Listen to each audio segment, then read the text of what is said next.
Frente 2, módulo 48, inscrição e circunscrição de sólidos. Nessa aula a gente vai ver outras relações que nos levam a concluir sobre como que você deve, inclusive, relacionar as medidas de figuras que são inscritas a outra ou, no caso, circunscrita também, né? Na figura, já aí na primeira imagem, você vai a gente vai trabalhar com uma esfera inscrita no cone. Importante você entender que quando uma esfera está inscrita no cone, primeiro, a esfera está dentro do cone, e aí então a gente pode falar que o cone circunscreve a esfera.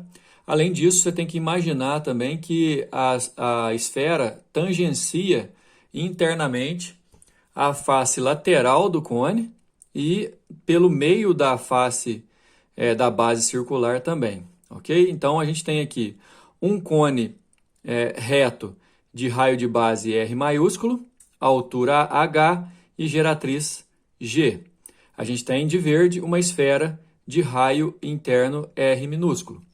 Então, nesse caso, a gente pode entender, primeiro, que existe uma relação que a gente viu lá na aula de cone entre a altura, o raio da base do cone e a geratriz.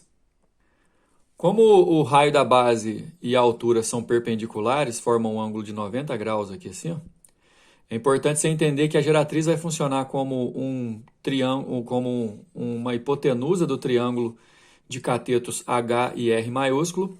Portanto, você pode relacionar raio da base do cone, geratriz e altura do cone pelo teorema de Pitágoras. Isso aqui a gente viu lá na aula sobre cone. Uma outra coisa importante é o fato de internamente a esfera tangenciar esse cone e, portanto, o raio com a geratriz aqui, ó, vai formar também 90 graus. Outro detalhe é que você tem um ângulo aqui, ó, que eu vou marcar com um tracinho só, e esse outro aqui eu vou marcar com 2 tracinhos para provar que, nesse caso, o triângulo retângulo aqui da ponta e o triângulo retângulo maior são semelhantes por conta dos ângulos internos. E, nesse caso, a gente pode usar semelhança para relacionar o raio da esfera inscrita com as medidas do cone. Quando a gente imagina o cone seccionado, fica mais fácil ainda de entender.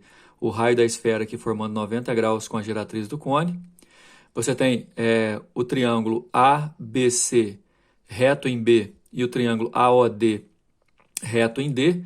E aí esse ângulo do vértice A serve tanto para o triângulo ABC quanto para o AOD. Além disso, você tem também o ângulo aqui no O, congruente ao ângulo aqui no C. Ou seja, você consegue provar que esses dois triângulos são retângulos e formam um caso de semelhança, por isso você vai poder trabalhar com a ideia de semelhança de triângulo e da proporção dos segmentos correspondentes. O detalhe que merece atenção é esse segmento que eu estou riscando aqui, ó, que ele funciona como a hipotenusa do triângulo AOD, o triângulo retângulo menor, e que por sua vez, vamos puxar uma setinha aqui, ó, vai valer a altura do cone, o H, menos o raio R da esfera, menos esse pedaço aqui.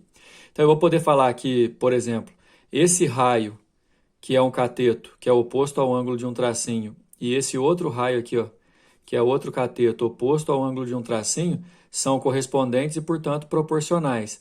Assim como o H menos R, que é a hipotenusa, tem a proporção com a geratriz. Então eu posso escrever que o raio da esfera está para o raio da base, assim como a altura do cone menos o raio da esfera está para a geratriz. Essa relação aqui é a relação que não precisa decorar, obviamente, que vocês vão encontrar aí logo na sequência do lado aí na apostila. Porém, você tem que entender como a gente chega até ela, porque nos exercícios a gente vai precisar. No item 2, a gente pode perceber que agora a gente tem um cone inscrito numa esfera.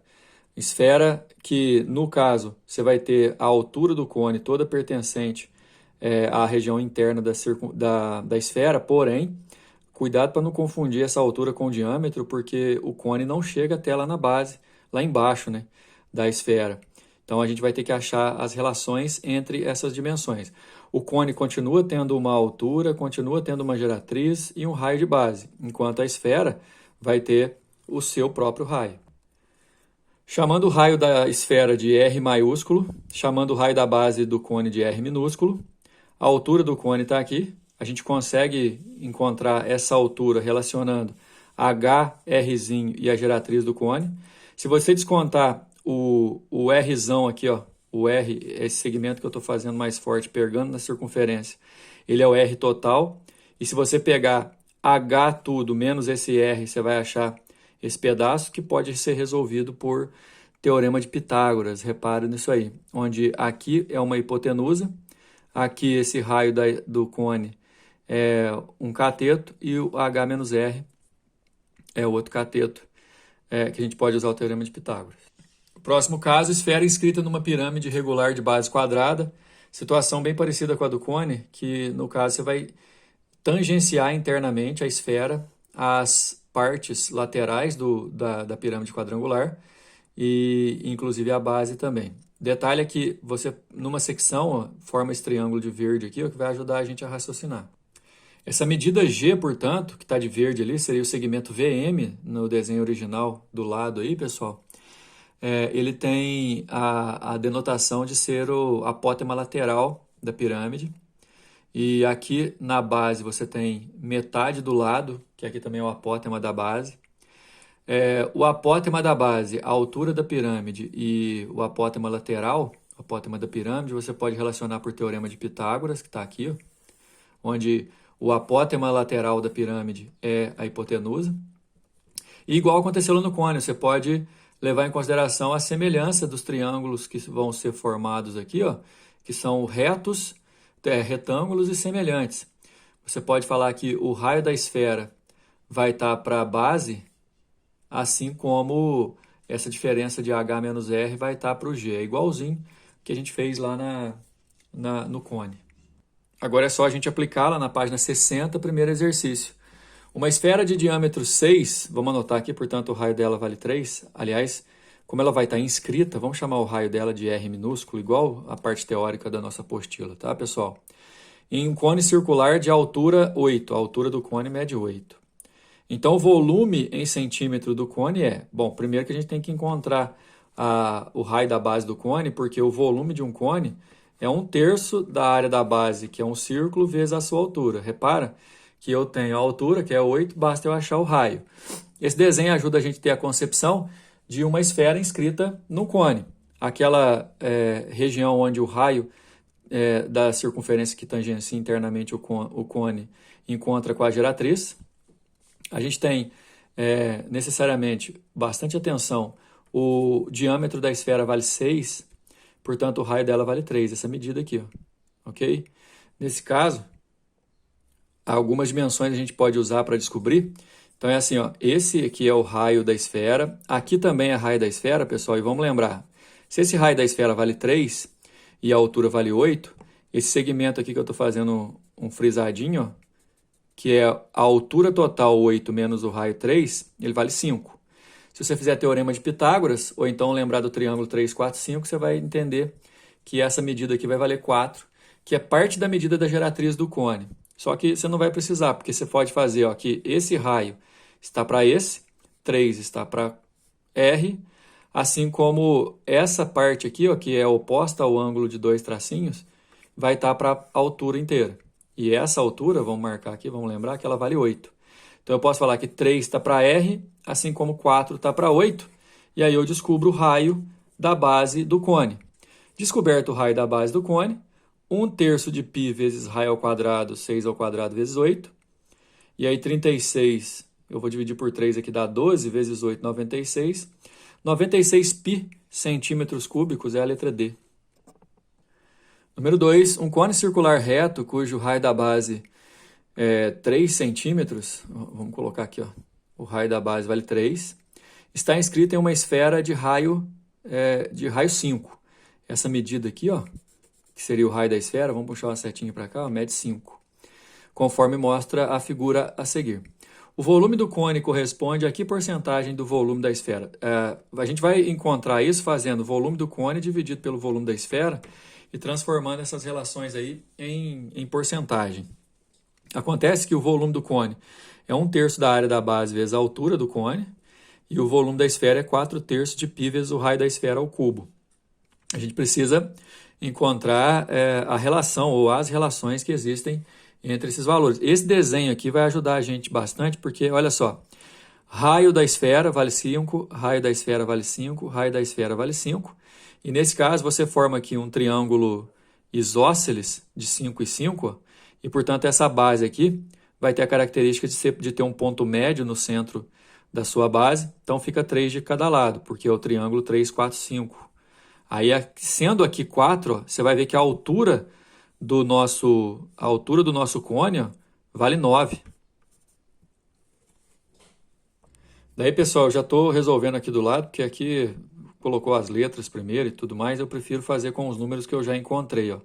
1/3 da área da base, πr ao quadrado vezes a altura, que é o cone, e 4/3 de π vezes raio da esfera ao quadrado, raio da esfera vale 5. Ó. Eu posso cortar o π e o 3, e aí, nesse caso, na parte de cima vai ficar 9 vezes 9 vezes 1, dá 81, dividido por 4 vezes 125, 4 vezes 125 dá 500, né? Que eu já pego nessa parte aqui, ó, 81 sobre 500, que dá 0,162, que em porcentagem, 16,2, letra E. Número 3, considere uma pirâmide reta de base quadrada, cuja altura mede 12 e a aresta da base mede 10. A medida em centímetros do raio da esfera inscrita nessa pirâmide é aquela secção que a gente faz na pirâmide, formando aquele triângulo de altura, cuja altura é a própria altura da pirâmide, 12. A base é uma base quadrada, então se a aresta da base mede 10, o apótema da aresta da base mede 5, aqui ó, a gente divide essa medida da aresta em duas. Você tem uma circunferência representando a parte da esfera que tangencia as laterais aqui da nossa pirâmide. E aí, assim, a gente sabe que aqui é 13 pelo seguinte, ó, essa altura é 12, esse apótema aqui da base é 5, que funciona como um cateto. Isso é igual a g ao quadrado, pelo teorema de Pitágoras, nesse triângulo maior aqui, viu, pessoal? Aí aqui fica 169, e aí a gente prova ali que o g é 13, esse 13 aqui, entendeu? E aí, assim, se a altura é 12 e aqui é o raio da esfera, essa parte aqui, que eu estou frisando, vale 12 menos r, formando também um triângulo retângulo, que eu posso fazer que o r está para 5, certo? Assim como o 12 menos r, que é a hipotenusa, está para o 13, que também é a hipotenusa do triângulo maior. Os triângulos são semelhantes, como a gente viu lá na parte teórica. Olha aqui. R está para 5, assim como 12 menos R está para 13. E aí a gente multiplica cruzado, 13R é igual a 60 menos 5R. Somando lá e passando dividindo, dá 60 por 18, que simplificado por 6, dá 10/3, a resposta é a letra B. Número 4, calcular a área total de um octaedro regular inscrito numa esfera de raio R. O octaedro regular, pessoal, ele é formado por 4 triângulos equiláteros na parte de cima e 4 triângulos equiláteros na parte de baixo. Ou seja, se eu conseguir calcular a área desse triângulo equilátero e multiplicar por 8, eu consigo chegar até a nossa conclusão. Porém, como ele está inscrito numa circunferência, eu tenho que relacionar as medidas do octaedro regular com o raio da circunferência. E aí eu quero que vocês imaginem um corte de frente para a gente aqui, ó, no qual vai formar aqui um losango para nós dentro de uma circunferência, dentro do círculo máximo. Então eu tenho aqui, ó, o raio da esfera, outro raio formando 90 graus, no caso do losango, e aqui, ó, a aresta do octaedro forma uma hipotenusa para esse triângulo aqui. E eu posso relacionar aquelas medidas ali fazendo o teorema de Pitágoras. A ao quadrado é igual a r ao quadrado mais r ao quadrado. A minha intenção é escrever as medidas do octaedro em função do r, porque eu quero calcular o valor dessa área total em função do raio da esfera. Então, a ao quadrado é igual a 2r ao quadrado. E aí, na hora que eu precisar do a ao quadrado para fazer o cálculo, é só eu fazer a substituição. Agora, lembra que eu falei que são 8 triângulos equiláteros? A área do triângulo equilátero é o lado dele ao quadrado, raiz de 3 sobre 4. Só que o lado dele é a aresta. Lado ao quadrado, raiz de 3 sobre 4. E aí, o a ao quadrado vale 2r ao quadrado. Fazendo a substituição já e fazendo a simplificação, a área de um daqueles triângulos é o raio ao quadrado, raiz de 3 sobre 2. Como é um octaedro, são 8, eu vou multiplicar isso por 8. Multiplicando isso por 8 eu posso cortar, vai aparecer o 4 raiz de 3 r ao quadrado, que é a área desse octaedro, ok? Próxima aula, sólidos de revolução. A gente vai imaginar figuras planas girando para formar sólidos arredondados. Até mais.